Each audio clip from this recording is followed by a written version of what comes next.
આરોગ્ય કર્મીઓ છેલ્લા ઘણા સમયથી હડતાળ કરી રહ્યા છે ત્યારે આરોગ્ય કર્મીઓની હડતાળને લઈ આરોગ્ય મંત્રી ઋષિકેશ પટેલે સ્પષ્ટતા કરી છે।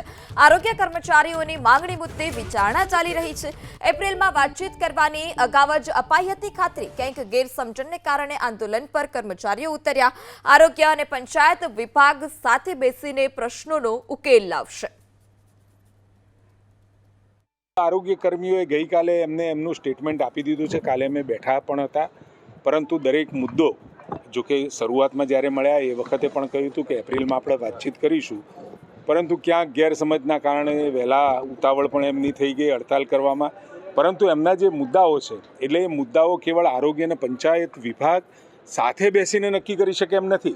એમાં કેટલાય પાસાઓ વિચારવાનો આવે, ગ્રેડ પીનો વિષય, પગાર વધારવાનો વિષય, કે રાજ્યની 8,000 જેટલી કેડરોને અથવા તો પંચાયતની કેડરોને ક્યાંક ને ક્યાંક અસર થાય એ પ્રકારના નિર્ણયની માંગ હતી। એટલે એના માટે રાજ્ય સ્તરીય અમે બેસીશું, અધિકારીઓ સાથે એની ચર્ચા કરી અને એક નિર્ણય લેવાથી કેટલા લોકો ઉપર અસર પડી શકે અને કેટલા લોકોની નવી માગણીઓ ઊભી થાય આ પણ જોવું પડે।